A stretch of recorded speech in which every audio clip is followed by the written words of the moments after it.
A while back, I was listening to Father Mike's podcast on YouTube, and he made a quote saying, "To experience suffering is to experience life." And that really stuck with me. Today, we're talking about adversity and how negative experiences can open the door to a new chapter. We'll get into it after I hit this music. Joining me this week is Pastor Dan Crandall of the Belgrade Avenue United Methodist Church here in my hometown, North Mankato. So, Pastor Dan, I just realized this episode comes out in the Lent season. So, it comes out the day Yeah, after Ash Wednesday. So, it's a really good topic to for talk sure. about. Yeah. And quick little story about me, I had, this podcast all started off from adversity, not from the adversity of being bullied as a child, but from me, I was really active in the sports. I did CrossFit, I ran marathons, I did all that stuff to abuse your body. And eventually my body said, you can't do CrossFit anymore because I ripped my shoulder apart.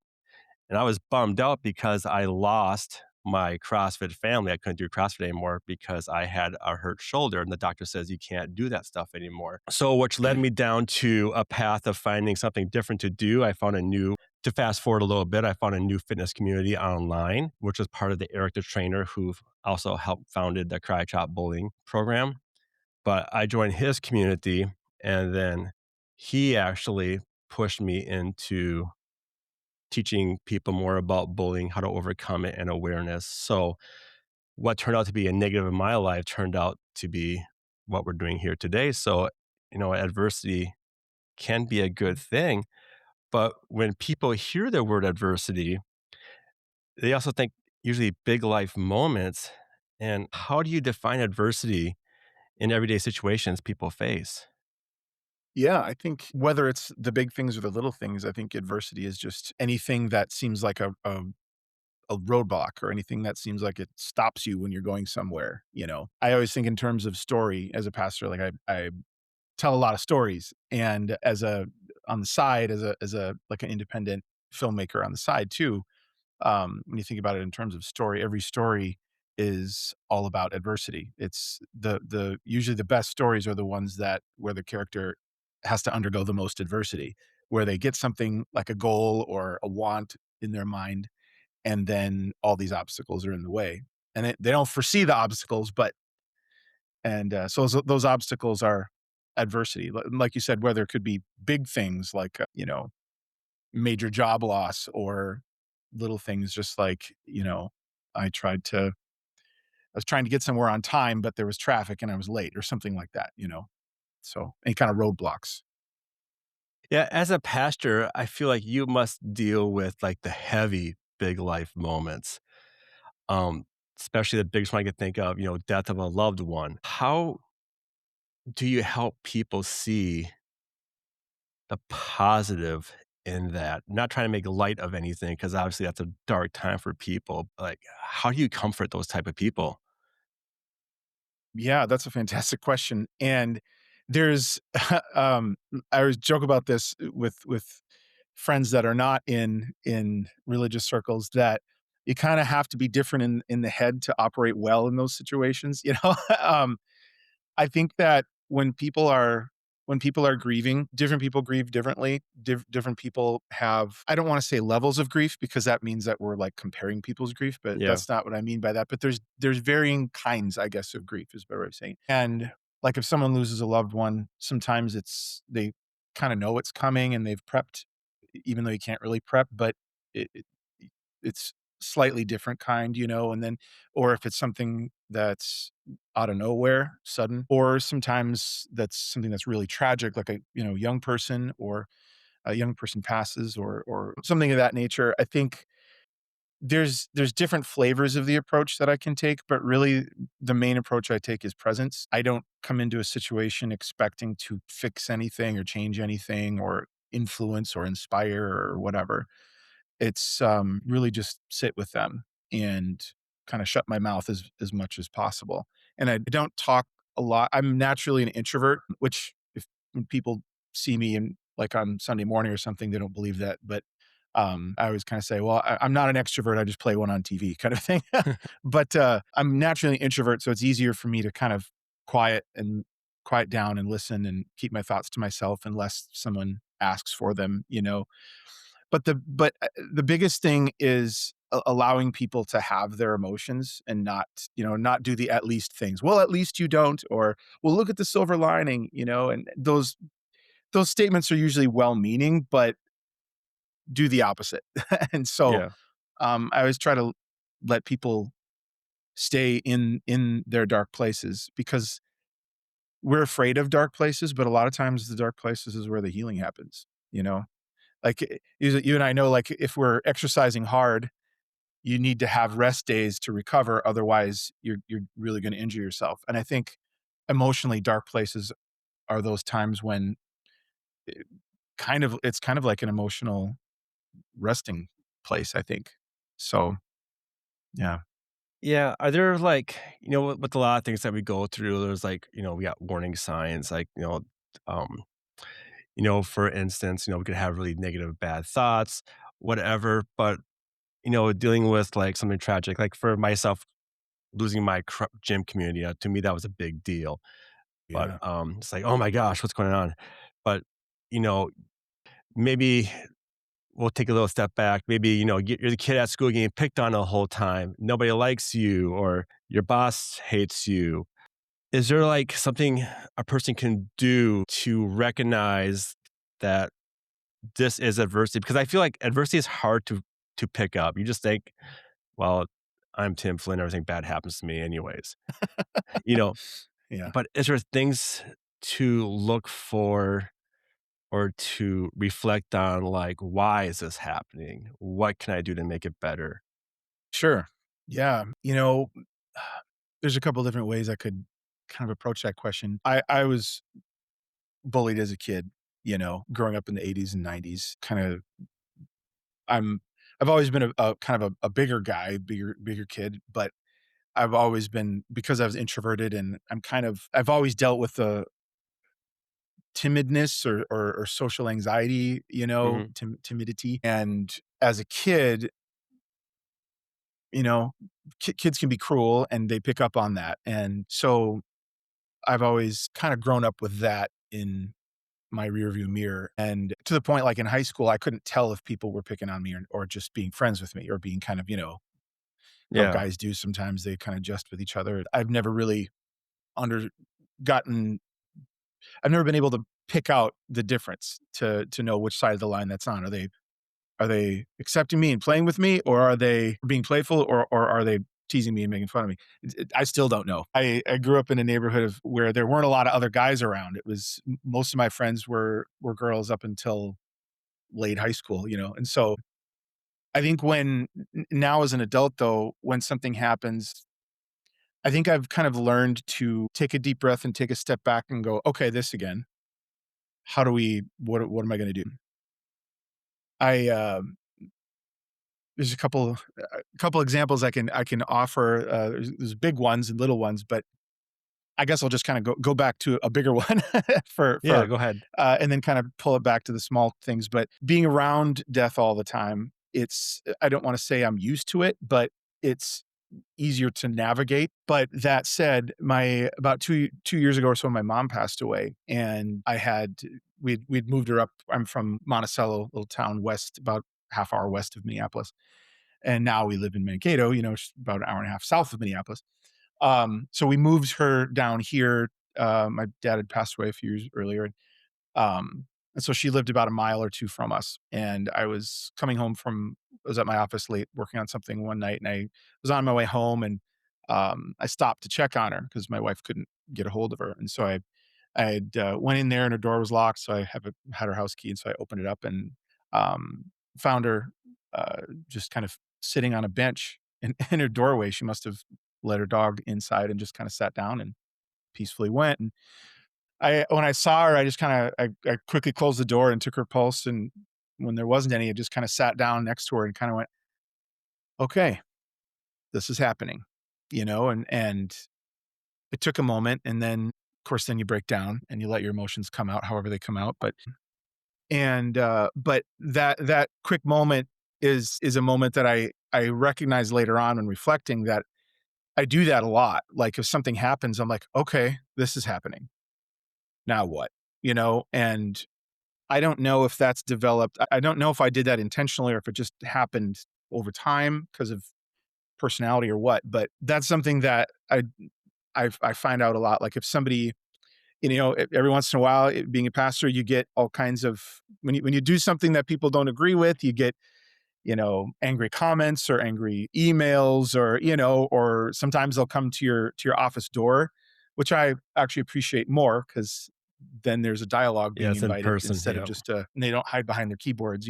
And so when people do that, especially if it's in person and they start to voice some sort of disapproval of something I've said or did or whatever, it's kind of an automatic thing where I just go, okay. And it's usually subconsciously, I think I do a deep breath, but it's a kind of a moment of pause where you breathe. And I've read somewhere that scientifically it's or biologically it's kind of calming the cortisol in your in your system, Yep. your fight or flight, and kind of keeping it in your developed part of your brain rather than your lizard brain. But that's something I've learned to do over time. I'm not sure whether it was intentional or just sort of happened because of a few different factors, but that's something I do in those Yeah. moments. Why we don't do that? I think I think we get shocked when something happens, and so we don't know what to do, and it's kind of like, and then when we're not in control, then it's automatic to just go, and lose it in some way, which sometimes is necessary, but depending on the context, I think is Yeah. unhelpful. Going back to what you said a few minutes earlier about when you would talk to people, especially around, we're going to use death as a topic, um, but you sit and listen, and it's better to listen than to say, well, here's a silver lining. Mhm. I think that makes sense because the last thing I want to hear is somebody tell me, well, at least they're not suffering anymore. It's like, Right, yeah, that's right. the last thing I want to hear. Sure, You yep, know, yep. when my dad passed away, thank goodness he passed away when he did. He passed away, like, I think a year or 2 before COVID because there had been no way in hell he would have survived COVID. Yeah, No yeah. way. No Mm, way. He went out the way he wanted to, and I mhm, felt like if he did fought the cancer, prolonged his life, he would have suffered.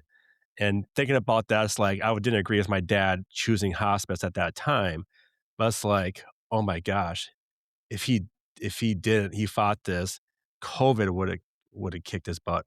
I mean, yeah, because he yeah, had all in his lungs and everything, there'd been no way he would he'd have been suffering. yeah, So yeah, so looking at that bright side, but I have to discover that for myself. A yep. pastor trying to tell me that Oh, probably wouldn't have helped me out at that time, but looking yeah, back, and that's the tricky thing about adversity, sometimes you don't know about it, you don't see the silver lining until, like, years later. yeah, yep, And I'm not sure why that is. Maybe you get a chance to let things work through, but yeah, then we yeah, also we got people with mental health issues, yeah. so to a point for me, sometimes having someone telling me, "Well, here's a silver lining," but then again, we need therapists to tell us that though as Mhm, well. So I guess yeah. when do you cross that boundary when it's okay to help show somebody that, "Hey, there is a silver lining to this." Mhm. Yeah, I think the what I think is the main thing there is you have to have relational authority with people. And, like, I have, different levels of acquaintances and friends and things, and usually most of us have very few people that we let into our inner circle of our being, our psyche, our heart, however you wanna say it.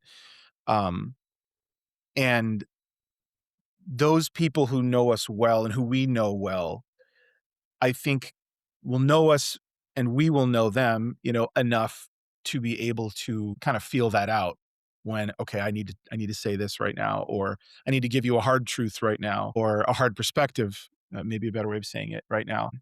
But there's way more people that I don't feel comfortable doing that with because there's not that relational clout built. Even as a pastor, I generally don't do that kind of pushing unless either the person asks or invites it, which is sometimes happens more often than I would think, but I have to really, really know them well, and because if it's done incorrectly, it can do a lot of damage, emotional damage to people, and I think relational authority is the biggest thing, and people subconsciously, I think we know that because it's uh, kind of offensive, when you're going through Yeah. something hard and someone tries to pull the I think it's called toxic positivity now. When people try to pull that on you, it's almost offensive, like what like what are you going to Yeah. tell me? Yeah, so I think deep down I think we know that you have to build relational authority with people, or I don't want to make it sound like it's a goal. You build the authority so you can tell people hard truths, but you can only tell people hard truths if there is that relational clout built with Yeah. people. So yeah, I think we've all experienced, the somebody we've met once or twice, and they just think they're a guru or something, and try to speak into our lives, and we're just kind of like, screw you, Yeah. whatever. Right. So Yeah. So we'll try to keep it a little bit more lighter now. We kind of got the death part sure, out of the way, we but went right deep, right quick. it went deep right away. Yeah, So when you're feeling overwhelmed, um, you know, we'll take it as as being like a kid. We were both kids being bullied. You're getting bullied. Your grades stink. Or you're a parent with kids who are being bullied, and when your kids getting bullied, you're trying to take care of your kids, but then your job is suffering, or your marriage could be suffering, or many multiple things be going on all at the same time. hmm How do you handle, like, what's your advice to handle being overwhelmed with those type of multiple big events going on in your life at that current situation? yeah. I thought we were gonna go light now. Yeah, I thought that was I'm lighter than teasing you. death. I'm teasing. Yeah, no, you're right. You're right. I agree with you. Yeah. Yeah. Um, no, so, gosh, that's a question of the ages. Well, the My wife fact and I that were it's talking hard about. to yeah, the fact that it's hard to answer means, it's normal. We all go through this. Yeah, It's it's one, universal, definitely. and we all I have th our different perspectives on how to deal with it. Right, right. My wife and I were talking about this something about like along these lines a few nights ago, and 'cause there's so many, like, there's a lot of I think a lot of people, a lot of couples, a lot of kids, I think, live in survival mode now. It's kind of a norm these days, which is heartbreaking, but it's the reality of the world we live in right now, Mhm. unfortunately, at least our part of the world. And I think that, I mean, it sounds cliche, but it's really true. I think that the nature has rhythms built into it. There's seasons built into it. There's times where things grow, there's times where things should rest, the ground, everything. There's night, there's day, there's all these different rhythms to nature. And I th- I believe that humans, we're part of nature. We come from nature. We're natural beings, and I think that we're meant to have rhythms in our lives as well. And survival mode takes away all those kinds of rhythms. So you're just trying to get by to the next day, trying to get to the next paycheck, get the next bill paid, get your kids, to their next birthday, get your kids to just do their next assignment, or if you're a kid, you're just maybe trying to get through the assignment. I grew up with ADHD, but didn't know I had it until I was in college, and so I think as far as like dealing with goes, my wife and I were talking about the other night, and it's kind of like I was thinking about like when you're on an airplane and you have you're about to take off and you have the announcements going off. The steward or stewardess is giving the announcements, and they say, in the event of that the cabin loses oxygen, the mask will pop down. If you have kids, you know, oxygenate yourself first. Oxygenate, I don't know if that's a word.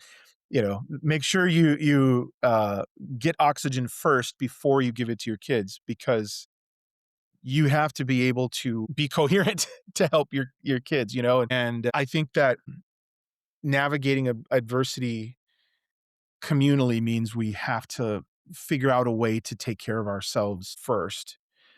Now, when I say first, I don't mean exclusively, because that would be selfish and neglecting things that need your care and responsibility and attention and presence, you know? But I think a lot of times what gets lost is the rhythm and the art of working, resting, responsibility, self-care, you know? I see a lot of emphasis on things one side or the other, but all the emphasis puts all the emphasis only on one thing, but Mhm. there needs to be a rhythm back and forth, and I grew up in a house that had a rhythm like that, but in implementing it in my own, you know, with my wife and our 3 kids, it's very, very difficult to when you're the one having to implement it rather than it was just given to you when you were a kid by your parents said it.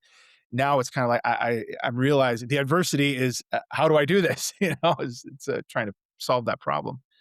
Um, but getting through this is a very roundabout way of answering the question, but, um, I think getting through those things is learning to that we have to take care of ourselves first in order to take care of others well, um, and figure out how to do that in a rhythm, like build it into a daily rhythm, into almost like a system into our life. And so it's kind of like in my faith tradition, the scriptures say, "Love others as you love yourself." But you can't love others well if you don't love yourself well, according to Mhm. that. So it's kind of Yep. like you gotta take care of yourself in order to take care of others. Not at the expense of others, but in order to take care of them. So it's kind of a yeah, Yeah, I say this to kids a lot, especially in my seminars. It's hard to be kind to others if you don't know how to be kind to yourself. that's good. Because Yeah, how do you know how to be kind to others if you can't treat yourself right? Like, that's do you real call good. yourself names? Do you say, "I'm stupid, I'm dumb"? You know, I have a lot of kids, I work with kids, they do it to themselves Yeah. all the time.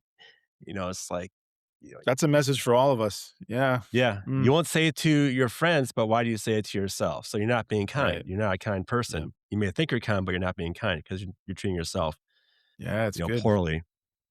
So going back to the opening to from a quote I heard just like a couple years ago, to experience suffering is to experience life. It's like, Yeah. as a pastor, Dan, what would it be like not to experience suffering? Would our lives be boring? I feel like suffering does like for me, suffering for me opened up many doors, which I didn't know until now. But It yeah. you know, I mean, it's like the story analogy. If there's no adversity, there's no story. Nobody would watch any movies because they wouldn't be interesting, you know? I suppose like But Rocky, like movie exactly, Rockies. exactly, Yeah. right? Yeah. Yeah. What's your favorite Rocky movie? Sorry, ADHD moment, but I like to call it the musical Rocky, Rocky 4, where it's pretty much one big yeah, musical because everything is just a song and a scene of them yeah, training. I like yeah, that one.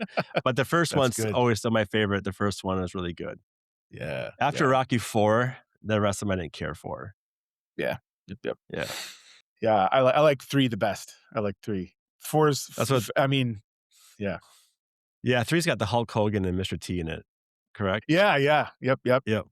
But Yeah. see, in the beginning of that movie, in Rocky 3, and this kind of ties into what you're saying, he's on top, and there's the movie opens with this montage of him just dominating constantly all the time, and then he goes up against Mr. T, and he's supposed to but Mr. T is like this gritty, scrappy, you know, guy, and they fight, and Mr. T just absolutely dominates Rocky, I think in just a couple rounds, you know, and Yeah. but, like, when Rocky isn't he has no there's no resistance in his life, there's no adversity, there's nothing, and actually he his growth goes down, he doesn't go up or his growth goes down in that story, and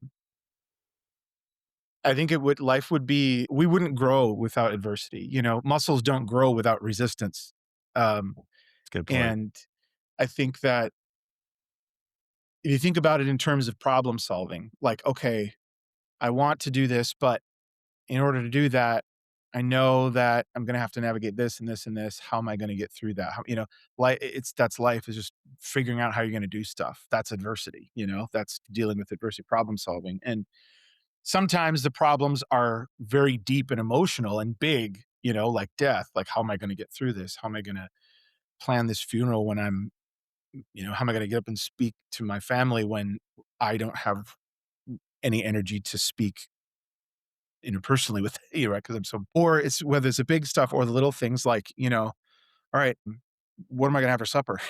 It's, Yeah. little. So there's adversity is just, I think, if we think of it in terms of solving problems. But if we didn't have adversity, man, atrophy. It's kind of like Yeah. you're either growing or you're not. There's no in between. So I stagnation doesn't remember exist. It's yeah. I remember a while back when I saw that quote, I shared it on Facebook, and someone commented, "Well, I experienced a lot of life then." It's Yeah. yeah, I think we all have. Um, Yeah.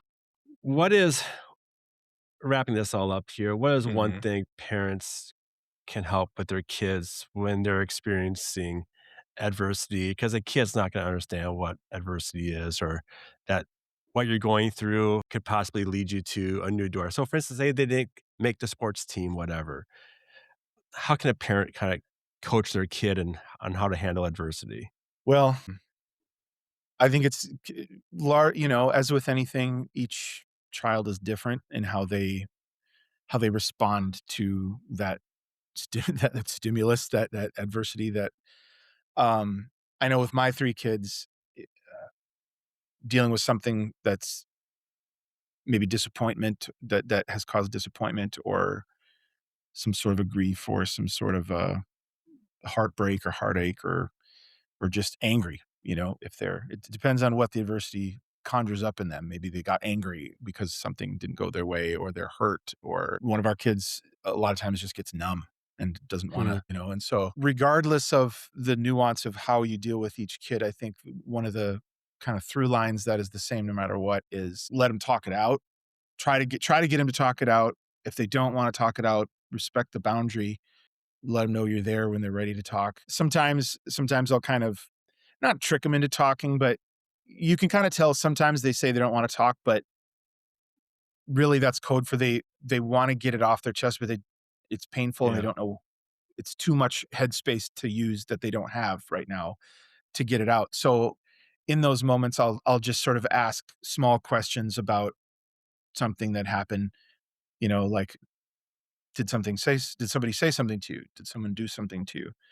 And you can just answer me yes or no, and and they'll eventually you'll ask those just short objective questions, and they'll get to a point where they can't say yes or no. They'll be like, well, kind of, and you'll just kind of go, okay, and then they'll open up, and then they'll start to talk. And then the thing, when that happens, when they do start to talk, one of the things I see parents, one pitfall I see for parents in those moments is when they do start to talk, they'll say out because they're angry or hurt, they'll say things that are outlandish. That as a parent you want to say, well, no, don't think like that, or don't say that, or But in that moment, it's important that you close the mouth and just listen, because you think about it as adults, when our brains are are full of the alarm bells and our emotions Yeah. are overriding it, we say crazy stuff too. And a lot of the times we don't necessarily mean the specific things we say. Those are just how our we're firing at the moment. We're trying to get the emotions out, we're trying to run away from the tiger to get the cortisol out of our system, so to speak, Yeah. um so I think it's important in those moments to just let them talk, let them say, like our kids a lot of times, sometimes they'll swear in those moments, and uh, we don't we don't correct them or anything. We just let it bleed, and then when it's done,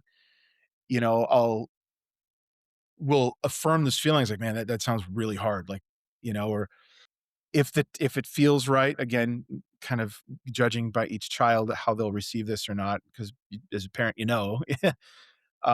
oftentimes I'll say, when I was a kid, this happened to me once, and I'll tell them a story, and stories are universal Yeah. wall breakers. Walls come down with stories, especially when as a parent, you're being vulnerable.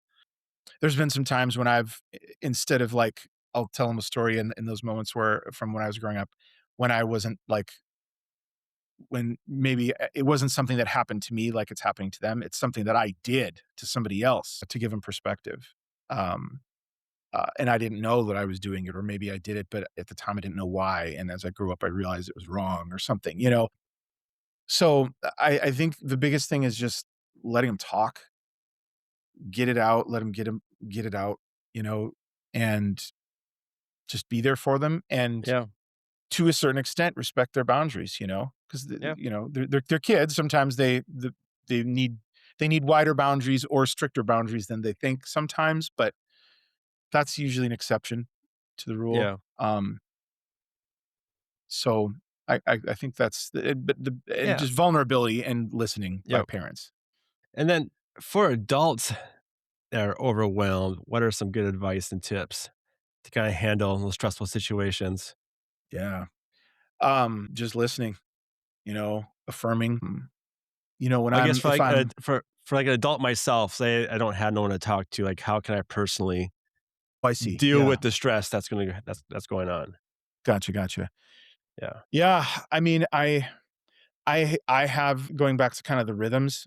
I've noticed rhythms within myself on how I deal with things like that. I will usually, if it's something really heavy, I'll let myself take a night to process and kind of. It's funny enough, when you brought up Rocky, I usually think of the Rocky Mhm. analogy. Like when you think of like the term resilience. Resilience doesn't mean you get knocked down and you get back up again.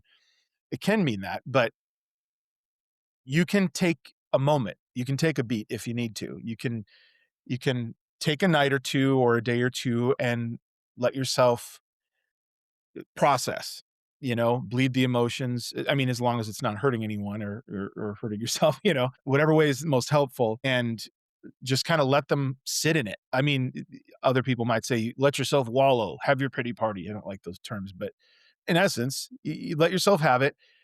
Just know, but as long as you're honest with yourself, like, okay, I'm going to let myself bleed this, and then I'm going to get up and I'm going to move and I'm going to move forward, So now, if you have a struggle with that, you got to know yourself well. You got to be honest with yourself. Okay, I'm only going to give myself this much. Some people have the type of personality where it's tough for them to bleed the emotions out naturally. I know some people, they have a cry or they have a moment and then they're like, okay, I feel better. And there's other people that have a cry and that actually causes them it kind of like it gets a sorrow ball rolling and they Yeah. spiral downward with that. So you Yep. gotta know yourself well, and know how you respond, and it's just kind of Yeah. awareness and going through life and figuring it out, Yep. how you deal with it. Yeah. And for me, it's changing my environment. So, I love heavy metal, I love Metallica, but Yeah. if I'm in a stressful situation, that's gotta go. Um, Mm, listen to Christmas music. Christmas music, no matter what time of the season it is, it's Christmas music's full of hope and joy. mm, I'll listen to yeah. that, especially when I go if you ever see me, like, on the news, whatever, before I record something on television, I'm nervous as heck.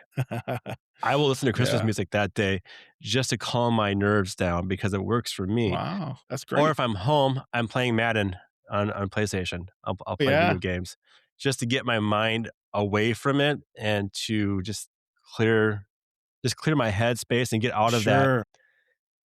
Change the environment so it's more like, "This is happy, this is fun." Yeah, You know, yeah. that works for me, though, so I know everybody's different. That's great, like having concrete practical things like that, yeah. Like, I Yeah, like to exercise, I play guitar, watch movies. Yeah, yeah. Running was yeah. huge for me back when I was running marathons, like, you go out there for 4 hours, nothing but you and your mind. It was great Yeah. therapy, just great therapy until my knees are shot now. I can't do that anymore. Yeah, yeah. So now just walking on up inclines on treadmills, you know, but Yeah. Yep, that's what I do too, yeah. But Pastor that I mean, Dan go therapy, ahead. that's the other thing, like, I think Yes, everybody should have a good therapist. Yeah, yes. so, anyway.